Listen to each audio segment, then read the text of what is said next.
குருவின் அதிசாரம் சிம்மத்திற்கு என்ன பண்ண போகிறது? என்ன சிம்ம ராசி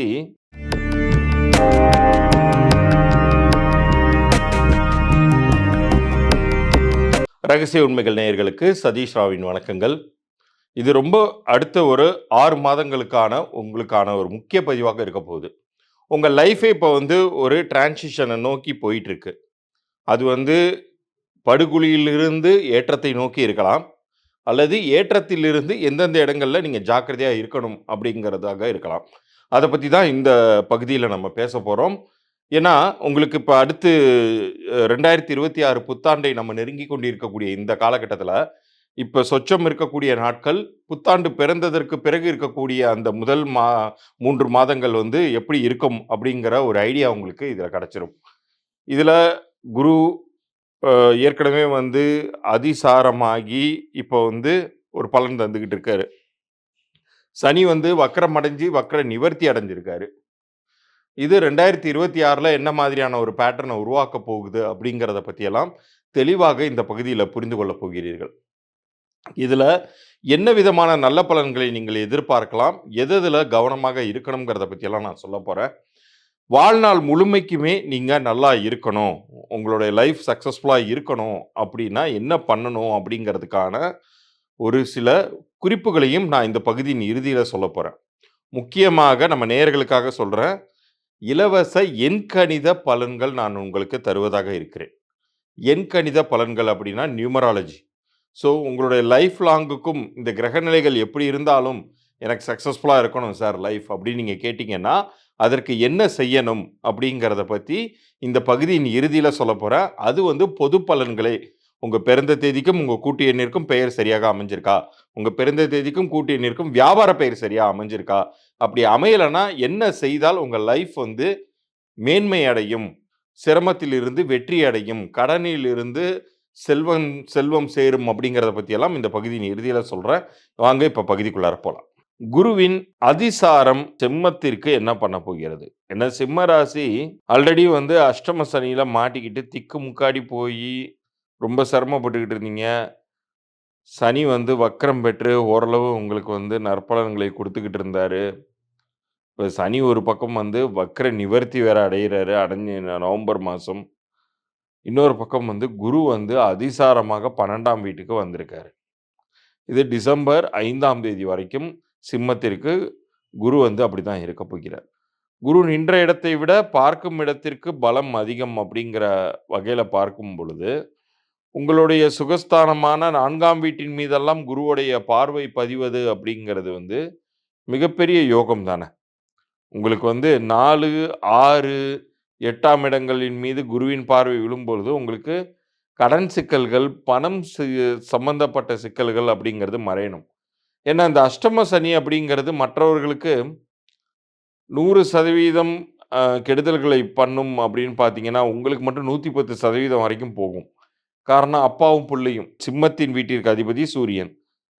சனியோடைய இயல்பே பார்த்தீங்கன்னா, சூரியனை எதிர்ப்பது. அவர் இருட்டு. சனிங்கிறது இருட்டு.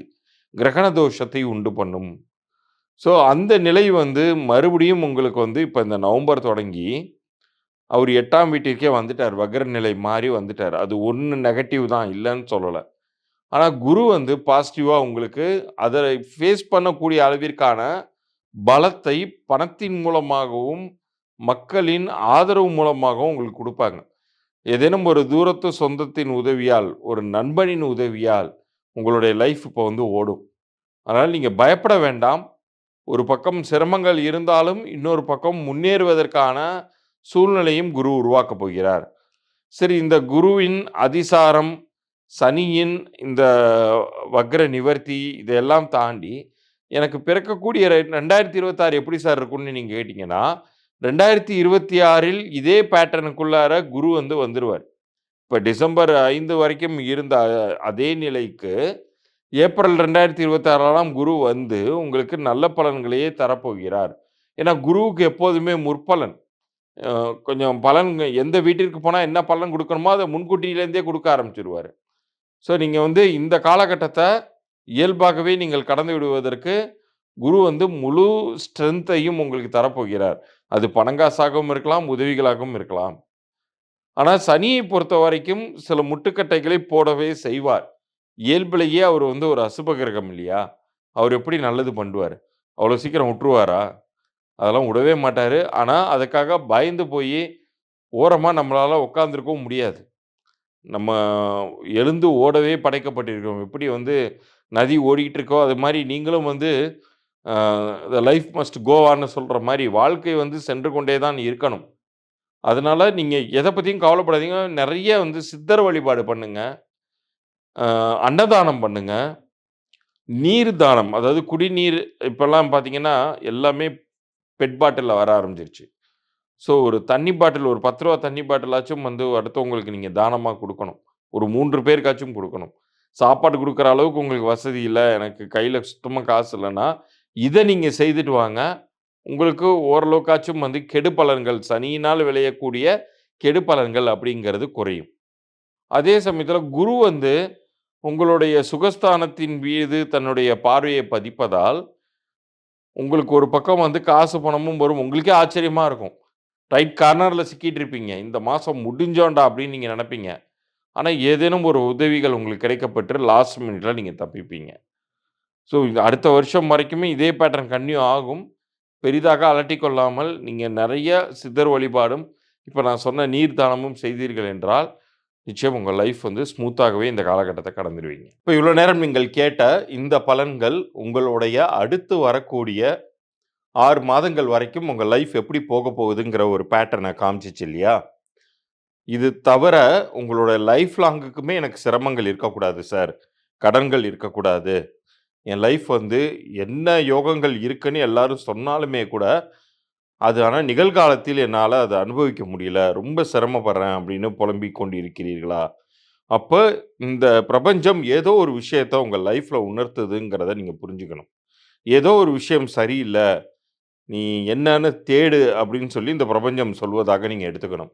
உண்மையிலே சொல்லப்போனா, இந்த பலன்கள இந்த நொடி நீங்க பார்த்துக்கிட்டு இருக்கீங்க அப்படின்னா, உங்களுடைய குலதெய்வத்தின் வழிகாட்டுதல்கள் இல்லாம, குலகுருவின் வழிகாட்டுதல் இல்லாம, உங்களுடைய இஷ்ட தெய்வத்தின் அருள் இல்லாம பார்க்க முடியாது. ஏன்னா, இந்த எண்கணித பெயர் அப்படிங்கிற பெயர் மாற்றம், பெயர் திருத்தம்ங்கிறது வந்து எல்லாருக்கும் கிடைத்து விடுவது கிடையாதுங்க. யாருக்கு விதி மாற்றம் நிகழணும்னு இருக்கோ, அவங்களுக்கு மட்டும் தான் கிடைக்குது. சரி, உங்களுடைய பெயரே உங்களுடைய லைஃபை பெரிய அளவுக்கு ஜெயிக்க வைக்குமான்னு கேட்டா, கண்டிப்பாக ஜெயிக்க வைக்க முடியும். ஏன்னா, சுற்றிக் கொண்டிருக்கக்கூடிய கிரக நிலைகளை நம்மளால மாற்ற முடியாது. கிரகங்கள புடிச்சு, "எனக்கு சாதகமா தான் நீ சுத்தணும்" அப்படின்னு சொல்லி நம்மளால இழுத்து பிடிக்க முடியாது. ஸோ, அது வேலைய அது செய்துகிட்டே இருக்கட்டும்.